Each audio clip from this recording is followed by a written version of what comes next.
Hello dear students and everyone, how are you? कैसे हैं आप लोग? नीट 2024 में जो प्रॉब्लम्स आई उसके बाद नीट 2025 में कुछ बदलाव तो होने हैं। इसी को लेकर के सुप्रीम कोर्ट के कहने पर केंद्र सरकार ने एक 7 मेंबर्स की कमेटी गठित की थी। उस कमेटी ने अपने सुझाव दे रखे हैं, लेकिन अभी तक बेटा वो सुझाव किसी भी प्लेटफॉर्म पे गवर्नमेंट ने डिस्प्ले नहीं किए हैं।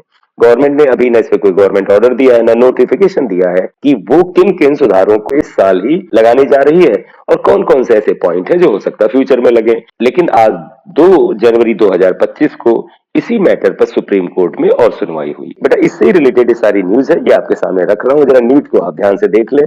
इससे आपको अंदाजा मिल जाएगा कि क्या गवर्नमेंट असल में 2025 में ही सारे के सारे रिफॉर्म्स जो हैं, सारे के सारे जो उपाय हैं, सुधार हैं, कमेटी के द्वारा दिए गए हैं, उनको लगाने जा रही है या फिर कुछ ईयर्स के बाद ये अप्लाई होंगे। केंद्र ने सुप्रीम कोर्ट को इस बात का आश्वासन दिया है कि नेशनल टेस्टिंग एजेंसी यानी एनटीए की समीक्षा के बाद विशेषज्ञ समिति की सिफारिशें लागू होंगी। यानी गवर्नमेंट ऑफ इंडिया जो है सुप्रीम कोर्ट में कह रही है कि जो सिफारिशें बताई गई हैं 7 मेंबर्स की कमेटी के द्वारा, वो उनको लगाने के लिए कमिटेड है। नीट पेपर लीक और सुप्रीम कोर्ट में सुनवाई के मामले में एक नया अपडेट आया है। सुप्रीम कोर्ट ने केंद्र सरकार को इस बात का आश्वासन दिया है कि वो नीट यूजी एग्जाम में सुधार के लिए जो 7 मेंबर्स का विशेषज्ञ पैनल बनाया गया था, उसके सुझाए सभी उपायों को लागू किया जाएगा। तो ये सुप्रीम कोर्ट यह इंश्योर कर रहा है और गवर्नमेंट भी इंश्योर कर रही है कि जो पैनल ने सुझाव दिए हैं वो उनको लगाने को लेकर के कमिटेड है। गुरुवार यानी 2 जनवरी 2025 को केंद्र सरकार की ओर से सॉलिसिटर जनरल तुषार मेहता ने जस्टिस पीएस नरसिम्हा और मनोज मिश्रा की पीठ को बताया कि केंद्र द्वारा नियुक्त समिति ने अपनी रिपोर्ट दे दी है और सरकार सभी सिफारिशों को लागू करेगी।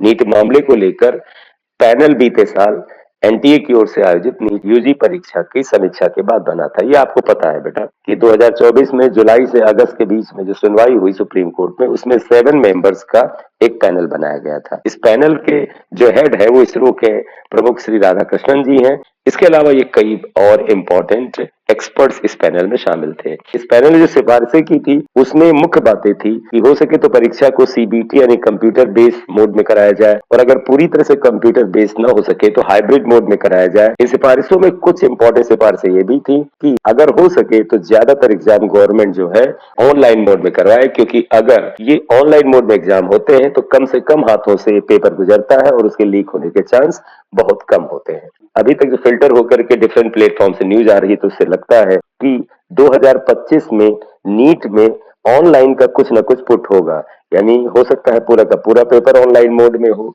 या हो सकता है हाइब्रिड मोड में हो।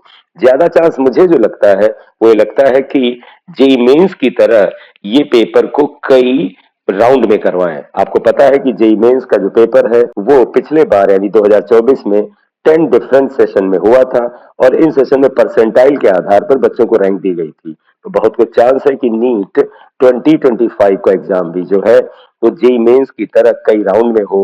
हालांकि इसको लेकर के अभी क्लियर नोटिफिकेशन नहीं आया है, लेकिन इतना पक्का है कि जनवरी के मंथ में सब कुछ क्लियर हो जाएगा। तो आप सभी लोग अपनी पढ़ाई को जारी रखें और इस मंथ में आने वाले फ्यू डेज में या फ्यू वीक्स में एक कंप्लीटली क्लियर हो जाएगा कि क्या होगा। लेकिन जिस हिसाब से गवर्नमेंट अपना पक्ष सुप्रीम कोर्ट में रख रही है उससे ये तो लगता है कि गवर्नमेंट नीट में चेंजेस को लेकर के कमेटी के द्वारा सिफारिशें की गई हैं उनको लगाने को लेकर के वो कटिबद्ध है। बहुत चांस है कि नीट में कुछ चेंजेस आपको 2025 से ही मिल जाएंगे। अब इसमें एज लिमिट वाला फैक्टर होगा या अटेम्प्ट लिमिट वाला होगा, ये भी क्वेश्चन मार्क है। लेकिन प्रीवियस हिस्ट्री को देख के लगता है कि अटेम्प्ट लिमिट और एज लिमिट पर शायद गवर्नमेंट अभी कोई एक्शन ना ले। सबसे पहला काम गवर्नमेंट का है जहां तक हो सके ऑनलाइन मोड में या हाइब्रिड मोड में एग्जामिनेशन हो, जिससे कि पेपर के लीकेज को रोका जा सके। इस वीडियो को बेटा आपके लिए इसलिए शेयर किया क्योंकि अभी 2 जनवरी को सुनवाई जो सुप्रीम कोर्ट में हुई है उसमें सॉलिसिटर जनरल ने जो अपना पक्ष रखा, इससे ये इंडिकेटर मिलता है